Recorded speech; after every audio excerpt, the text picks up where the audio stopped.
तो यार नीचे एक बेल आइकन है, सब्सक्राइब करके उसको प्रेस कर लेना, ताकि मैं फ्यूचर में जब भी नोट्स से रिलेटेड, स्ट्रेटजीज से रिलेटेड, गाइडेंस से रिलेटेड, क्लास 12 से रिलेटेड, बोर्ड से related, previous year question analysis से सैम्पल पेपर्स, नोट्स, असाइनमेंट्स, इसके रिलेटेड जितने भी वीडियोस अपलोड करूँ तो वो तुम्हें टाइम पे मिल सके। Hello everyone. तो यार आज के इस वीडियो में हम लोग डिस्कस करने वाले हैं 15 डेज स्ट्रेटजी फॉर मैथमेटिक्स। ठीक है, 15 दिनों में मैथ्स को पूरे को कैसे कवर करा जाए। ठीक है, इससे पहले मैं थोड़ी सी इन्फॉर्मेशन देना चाहूंगा तुम्हें। तुम्हारे यार एग्जाम की डेट है वो कंफर्म हो चुकी है, 12 अगस्त। ठीक है, अभी तुम्हारे पास 60 दिन है। ठीक है, 60 दिन के आसपास है, मतलब अप्रोक्सीमेटली जब तुम इस वीडियो को देख रहे होगे। ठीक है, तो इन 60 दिनों को तुम्हें सब सही से यूटिलाइज करना है। ठीक, और फर्दर यार डेट एक्सटेंड होती है तो मैं तुम्हें बता दूंगा, बट अभी के लिए मुझसे ये मत पूछना कि फर्दर और कितनी आपको लगता है कि एक्सटेंड हो सकती है, क्योंकि तुम्हारा मेन फोकस होना चाहिए पहले सिलेबस को कवर करना है। ठीक है, क्वेश्चंस की प्रैक्टिस करनी है हमें, और फर्दर मैं तुम्हें जितनी भी एडवाइस होंगी मेरी तरफ से वो मैं तुम्हें देने की कोशिश करूंगा। ठीक है, अगर तुम्हारे कोई सजेशंस हैं तो वो तुम मुझे कमेंट सेक्शंस के थ्रू बता सकते हो। तो अब हम शुरू करते हैं। ठीक है, तो सबसे पहले चैप्टर्स को डिवाइड करा जाए। ठीक है, तो क्लास 12 और क्लास 11 के ये कुछ चैप्टर्स हैं। इनमें ऑलमोस्ट सारे चैप्टर्स हैं जो मोस्ट इंपॉर्टेंट है। ठीक है, और इसमें सारे के सारे चैप्टर्स हैं। ठीक है, तो एक दो चैप्टर छूट गया होगा, जैसे linear inequalities, linear programming, mathematical reasoning, PMI वगैरह। ठीक है, ये छूट गया होगा, इनसे कोई मतलब नहीं है अपन को। ठीक है, ये करने हैं बट इतने ज्यादा इंपॉर्टेंस नहीं रखते कि तुम बहुत ज्यादा अपना टाइम प्रिपरेशन का उन चैप्टर्स को दे रहे हो। ठीक है, तो सबसे पहले जो मैंने इनको बॉक्स में बंद कर रखे हैं यार, उनका तुम्हें शायद आइडिया लग गया होगा अगर तुमने पिछले केमिस्ट्री फिजिक्स की वीडियो देखी होंगी। ठीक है, तो यार मैंने इनको बॉक्स में इसलिए बंद कर रखा है क्योंकि ये बहुत ज्यादा इंपॉर्टेंट है। ठीक है, और इनसे काफी सारे क्वेश्चंस पूछे जा रहे हैं। Sets, relations and functions, matrix and determinants, limits, continuity, differentiation, application of derivatives, integration, application of integrals, differential equations, vector, 3D probability। ठीक है, complex number and quadratic equations, और straight lines and conic section. ठीक है, और यार ये भी है। ठीक है, बॉक्स में, तो इसका एक बार स्क्रीनशॉट ले लेना। तो ये बहुत ज्यादा इंपॉर्टेंट है। ठीक है, इनसे लगातार क्वेश्चन पूछे जा रहे हैं, तो हमारा ये फर्ज बनता है कि हमें इनको सबसे पहले करें। सारे चैप्टर्स हमें कवर करने हैं, बट हमारे लिए ज्यादा इंपॉर्टेंट ये चैप्टर्स हैं। पहले हम इनको कवर करेंगे, फिर तुम बाकी चैप्टर्स के लिए जा सकते हो। ठीक है, अब सबसे मेन बात बुक्स के बारे में। ठीक है, कि भाई इन 15 दिनों के अंदर हम क्या, कौन सी ऐसी बुक को फॉलो करें, या फिर मैथ्स के लिए ऐसी क्या चीज फॉलो करें। ठीक है, तो सबसे पहले एनसीईआरटी से कुछ नहीं होगा, जैसे मैं शुरुआत से बता रहा हूँ। इवन मैं बोर्ड्स के लिए भी एनसीईआरटी को कभी रिकमेंड नहीं करता। आर डी शर्मा ऑब्जेक्टिव है तुम्हारे पास, दी बेस्ट है। ठीक है, खरीदने की कोई जरूरत नहीं है, अगर तुम्हारे पास नहीं है कोई दिक्कत नहीं है, और तुम्हारे पास और अल्टरनेट्स भी हैं। जैसे अगर तुम शुरुआत से कोई बुक प्रैक्टिस के लिए यूज कर रहे हो, मतलब जिसमें एमसीक्यूज हैं और मेंस के लेवल की प्रॉब्लम्स हैं, तुम उसके लिए जा सकते हो। ठीक है, और या फिर तुम कोई स्टार्ट से अपनी एक पर्टिकुलर बुक जो फॉलो कर रहे हो उसको पूरा सोल्व करो।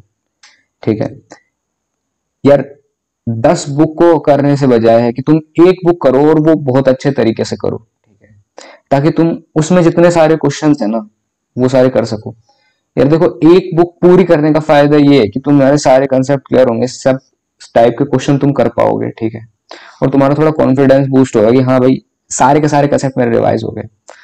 अगर तुम किसी कंसेप्ट को किसी बुक से करोगे, तो तुम्हारे कंसेप्ट भी पूरे नहीं होंगे, और तुम एक कंसेप्ट पे ही ज्यादा फोकस करोगे। ठीक है, तो एक बुक को रिकमेंड करो यार, एक बुक जो तुम्हें अच्छी लगे, जिसमें मेंस के लेवल की प्रॉब्लम्स हो। ठीक है, और आर डी शर्मा ऑब्जेक्टिव अगर है तुम्हारे पास तो बहुत अच्छी बात है, नहीं है तो कोई खरीदने की जरूरत नहीं है। तुम्हारे पास जो मेंस की लेवल की बुक है, मेंस के लेवल की प्रॉब्लम्स हैं, उनको सोल्व करो। तो ये सारे टॉपिक्स हमारे डिस्कस हो गए। अब देखो, division of units and questions.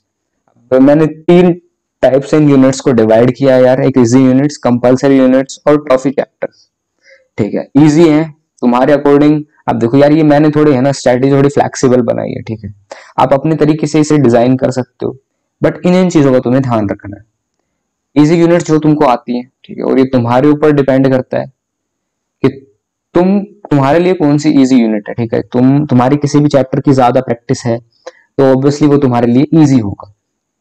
Compulsory chapters ऐसे हैं जो तुम्हें करने ही करने हैं, ठीक है। जैसे कैलकुलस, पूरा कैलकुलस जो इसकी 5-6 यूनिट्स हैं सबके सब करनी है। ज्योमेट्री की पूरी यूनिट्स करनी है, स्ट्रेट लाइन, कॉनिक सेक्शन, ठीक है। वेक्टर्स, 3D और प्रोबेबिलिटी, ठीक है। और इसमें एक मैट्रिक्स एंड डिटर्मिनेंट्स इंक्लूड कर लेना। मैंने वो इसमें इंक्लूड इसलिए नहीं किया क्योंकि वो इजी यूनिट है, ठीक है। सेट, सिलेक्शन एंड फंक्शन भी एक इजी यूनिट है, वो भी ज्यादा इंपॉर्टेंट है। वो बॉक्स में बंद कर रखे थे, वही चैप्टर्स कंपलसरी हैं। कंपलसरी का मतलब ये है कि तुम्हें फर्स्ट फोकस इन पे रखना है, बाकी के चैप्टर्स को हम बाद में भी कवर कर सकते हैं, ठीक है। अब टॉफी चैप्टर्स की बात आती है। ये टॉफी चैप्टर्स ऐसे हैं कि तुम उन्हें एक दिन के अंदर कर सकते हो सारे के सारे, ठीक है। अब तुम्हें देखो प्रैक्टिस तो करनी होगी यार, तुम्हें मेन फोकस अपना रखना है प्रैक्टिस पे, ठीक है। कंसेप्ट पढ़ो। अब देखो तुम शुरुआत कर रहे हो ना, तो 1 घंटे तुम कंसेप्ट पढ़ो, एल्गोरिदम्स पढ़ो और फॉर्मूला याद करो, ठीक है। और फिर उसको इम्प्लीमेंट करो, ठीक है। और एक चीज यार, तुम्हें मैथ्स में जैसे कैलकुलस में काफी सारे फॉर्मूलाज हैं, इंटीग्रेशन में खासकर, तो उनको एक पेज पे लिखो। अगर तुम्हारे याद नहीं हो रहे, तुम्हें बार बार क्वेश्चंस करने के लिए उनकी जरूरत पड़ रही है, तो उनको तुम एक पेज पे लिखो और सबसे पहले उनको रट डालो यार, सारे से सारे फॉर्मूलाज, क्योंकि फॉर्मूलाज बिना कुछ भी नहीं होता। क्योंकि कई बार क्वेश्चंस बहुत इजी आ जाते हैं और वो डायरेक्ट फॉर्मूला बेस्ड होते हैं, ठीक है। तो अब थोड़ा देखो क्वेश्चंस का लेवल हम देखते हैं, ठीक है। क्वेश्चंस के लेवल की बात करें तो यार हम इजी, मॉडरेट और हार्ड की बात करें। देखो 3 से 4 क्वेश्चन इजी होते हैं, 6 से 7 क्वेश्चन मॉडरेट आते हैं, 3 से 4 क्वेश्चन हार्ड आते हैं, ठीक है। अब तुम बोलोगे भैया आपको कैसे पता यार, आपको हमारे बारे में कैसे पता कि ये क्वेश्चन हमारे लिए इजी है, हमारे लिए मॉडरेट है और हमारे लिए हार्ड है। तो इसके लिए मैं कुछ कंडीशंस लगाने वाला हूँ, ठीक है, वो ध्यान से सुन लेना। अब देखो इजी चैप्टर्स की 25%, हार्ड चैप्टर 25%, मॉडरेट चैप्टर्स 25%। अब ये ऐसे क्वेश्चन है जो तुम इजीली अटेम्प्ट कर सकते हो। अगर तुमने क्वेश्चन की प्रैक्टिस कर रखी है तो तुम ये इजीली अटेम्प्ट कर सकते हो। मॉडरेट क्वेश्चंस की बात करी जाए तो इनमें तुम्हें थोड़ा सा एफर्ट लगेगा, ठीक है, पर तुम ये सोल्व कर जाओगे। और इस पेपर में यार टाइम का मतलब ठीक से ध्यान रखना, मतलब इतना ज्यादा कम टाइम भी नहीं होता है, इतना ज्यादा तुम्हारे पास अच्छा टाइम होता है, मतलब काफी टाइम होता है मेंस के कंपैरिजन में। तो और मैथ्स का सेक्शन ऐसा है जो तुम्हारा थोड़ा टाइम खाएगा क्योंकि ये सबसे हार्ड सेक्शन होता है, ठीक है। केमिस्ट्री का तुम्हारे इजीली सोल्व हो जाएंगे क्वेश्चंस, फिजिक्स के भी तुम्हारे थोड़े से कॉम्प्लिकेटेड क्वेश्चंस होंगे, बट आराम से तुम सोल्व कर लोगे अगर तुम प्रैक्टिस करते हो क्वेश्चंस की, अगर तुम्हारे कंसेप्ट क्लियर हैं तो, ठीक है। और 25% अब ये हार्ड पेपर आता है, ठीक है यार। अभी 3 से 4 क्वेश्चन हार्ड आते हैं, मतलब थोड़े नहीं लेकिन हार्ड आते हैं। तो इनको भी तुम, अगर तुम्हारे कंसेप्ट क्लियर है, तुम मेंस की प्रॉब्लम्स को लगातार सोल्व कर रहे हो तो तुम कर सकते हो। और अपना जेई मेंस के लेवल के क्वेश्चंस पे फोकस करना है। अब कंडीशंस की बात आती है कि भैया आपने इनको डिवाइड किया तो उसके लिए क्या कंडीशंस हैं। अब देखो, अब बहुत सारे स्टूडेंट्स ऐसे हैं जो सिर्फ बोर्ड्स करके और आईजा एप्टीट्यूड टेस्ट के लिए प्रिपरेशन स्टार्ट की है, ठीक है। और कुछ ऐसे बच्चे हैं जो खुद से जेई मेंस की तैयारी कर रहे थे, ठीक है। तो ये उन पे लागू होता है ये इजी वाला सेक्शन, कि अगर तुम शुरुआत से मेंस की प्रॉब्लम कर रहे हो ना, तुम्हें मॉडरेट वाले क्वेश्चन भी इजी लगेंगे, ठीक है। लेकिन जो बच्चे बोर्ड्स के लिए प्रिपेयर कर रहे हैं, जिन्होंने अपना फोकस बोर्ड पे ही रखा, उन्हें थोड़े मॉडरेट क्वेश्चन थोड़े से ट्रिकी लगेंगे, ठीक है। तो जो स्टूडेंट सिर्फ बोर्ड पे फोकस कर रहे थे ना, उनको यहाँ ज्यादा फोकस करना होगा मेंस की प्रॉब्लम पे, और क्वेश्चंस तुम्हें लगातार सोल्व करने हैं। कंसेप्ट तुम 1 से 1.5 घंटे में पढ़ सकते हो आराम से बैठकर, ठीक है। और कंसेप्ट रिवाइज करो यार फॉर्मूलाज के थ्रू भी, ठीक है। अगर तुम कोई फॉर्मूला देखते हो, कोई सोल्व फॉर्मूला देखते हो, तो तुम्हें उसे समझना है, उसे अच्छे से पढ़ना है, ठीक है, ताकि तुम्हारे और भी कंसेप्ट क्लियर हों। और साथ में तुम्हें मैंने फॉर्मूलाज के लिए, कंसेप्ट के लिए बताया कि भाई तुम्हें एक पेज पे लिख लेने हैं। अगर तुम्हें दिक्कत आ रही है अभी भी तो तुम्हारे पास 60 दिन है, 15 दिनों में तुम ये पूरा कवर करो, फिर 60 दिन के लिए मैं एक अलग से स्ट्रेटेजी बनाऊंगा और उसमें हम काफी सारी अच्छे तरीके से सब कुछ एक्सप्लेन करेंगे, ठीक है। तो अब ये चार्ट दिख रहा है यार, ठीक है, चार्ट या ग्राफ जो भी तुम कहो इसे, ये इधर टाइम है और इधर लेवल ऑफ चैप्टर्स, ठीक है। अभी hard chapters, moderate chapter, easy chapters का मतलब क्या है? हार्ड चैप्टर्स में से मैंने वो इंक्लूड करे जो कंपलसरी है, ठीक है, जो कंपलसरी है और तुमकी ज्यादा प्रैक्टिस करनी है। ये वाला जो ग्राफ ऐसे नीचे आ रहा है ना, ये प्रैक्टिस के लिए है। प्रैक्टिस के लिए क्या है? हार्ड चैप्टर्स मतलब ज्यादा कंपलसरी चैप्टर्स, तो उनकी प्रैक्टिस तुम्हें ज्यादा करनी है, ज्यादा वैरायटी ऑफ क्वेश्चंस करने हैं, ठीक है, तो तुम्हें इसकी प्रैक्टिस ज्यादा करनी है। फिर मॉडरेट चैप्टर्स आते हैं जिनका थोड़ी वेटेज कम होती है, ठीक है, तो उनको भी तुम्हें करना है। मतलब ये दोनों अप्रोक्सीमेटली सेम ही है, इन सभी को करना है तुम्हें, ठीक है। जो चैप्टर्स मैंने तुम्हें बताए हैं वो तुम्हें करने हैं और उनको सबसे पहले फोकस रखना है इन 15 दिनों के अंदर। इजी चैप्टर्स पे ज्यादा फोकस मत करना, क्योंकि हमारा मन करता है यार उन क्वेश्चंस को बार बार करने का जो हमें आते हैं, लेकिन ऐसी गलती मत करना, क्योंकि कॉम्पिटिटिव एग्जाम में तुम्हारा सारे कंसेप्ट क्लियर होने चाहिए, सारे क्वेश्चंस तुम्हें करे होने चाहिए, तभी तुम्हारा पेपर क्लियर होता है, ठीक है। तो यार टाइमिंग का अपना ध्यान रखना, जिस चैप्टर में तुम्हें ज्यादा टाइम लगे उसमें ज्यादा टाइम देना, उसको ज्यादा प्रैक्टिस के लिए टाइम देना, जो कंपलसरी है जो ज्यादा इंपॉर्टेंट है उसको ज्यादा टाइम देना है, ठीक है। सो अब बात आती है करो या मरो चैप्टर्स।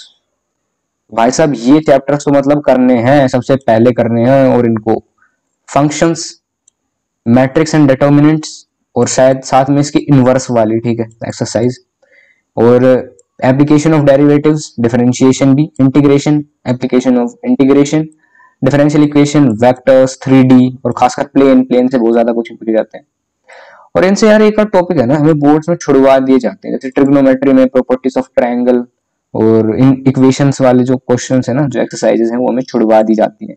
और कॉम्पिटिटिव एग्जाम के पॉइंट ऑफ व्यू से वो बहुत ही ज्यादा इंपॉर्टेंट है, ठीक है। तो कॉम्प्लेक्स नंबर, क्वाड्रेटिक इक्वेशंस, अब कॉम्प्लेक्स नंबर और क्वाड्रेटिक इक्वेशन से वैसे वाले क्वेश्चन ज्यादा आते हैं कि मतलब भाई एक इक्वेशन दे दी तो उसमें पूछेगा कि प्रूव करो कि X Y lies on a circle, ठीक है। तो ऐसे शायद ऐसे क्वेश्चंस काफी पूछे जाते हैं जो कि तुम्हें ऐसा लगेगा कि कॉनिक सेक्शन से और इससे दोनों से मिक्स है, ठीक है। तो कॉनिक सेक्शन बहुत ही ज्यादा इंपॉर्टेंट है। प्रोबेबिलिटी से हर साल क्वेश्चन पूछा जाता है, तो मतलब प्रोबेबिलिटी से क्वेश्चन करना है, कंपलसरी है, ठीक है। तो तुम ये सारे 10 टॉपिक्स 10 दिनों में कवर कर सकते हो। अब तुम बोलोगे भैया इंटीग्रेशन क्या एक दिन में कवर हो जाएगा? मैं कह रहा हूँ बिल्कुल नहीं होगा, क्योंकि तुम्हें फंक्शंस में जरूरी थोड़ी ना है कि एक दिन ही लगेगा, क्योंकि ये तीनों यूनिट तुम एक दिन में निपटा सकते हो आराम से, इसमें ज्यादा टाइम नहीं लगेगा क्योंकि तुम्हें बहुत ज्यादा प्रैक्टिस करी हुई है। और थोड़े से क्वेश्चंस का लेवल थोड़ा अच्छा रखना, ठीक है, जेईई मेंस के लेवल के आसपास क्वेश्चंस का लेवल रखना। फिर बचे तुम्हारे पास 5 दिन, 5 दिन में तुम्हें टॉफी चैप्टर्स कवर करने हैं, ठीक है।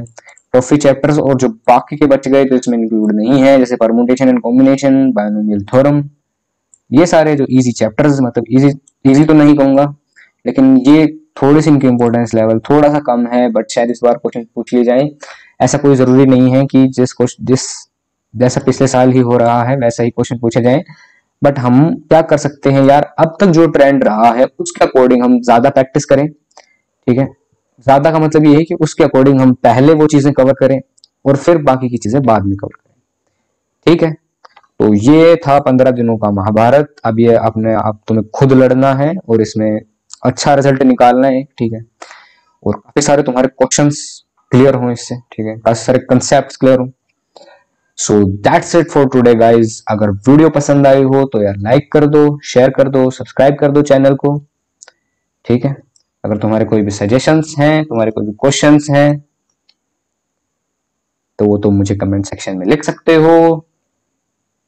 सो thank you, have a nice day, bye bye.